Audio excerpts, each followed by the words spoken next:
Es un gusto saludarlos nuevamente, su amigo Neri. El día de hoy nos encontramos en nuestro lindo Pátzcuaro, Michoacán. Hoy les compartiremos los valores de la comunidad purépecha.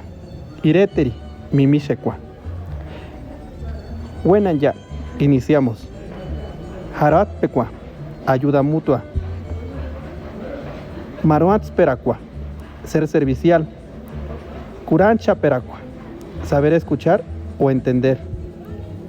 Cuas Peracua, prestarse cosas entre los habitantes. Pimaren Peracua, invitarse o ser invitado.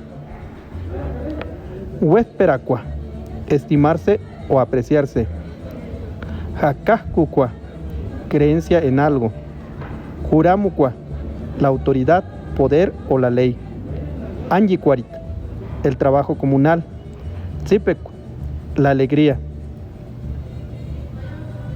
Oren Peracua, visitar o ser visitado. Putiricua, agradecimiento a algo sagrado. Miamucua, ser agradecido. Cuasperacua, defender o defenderse.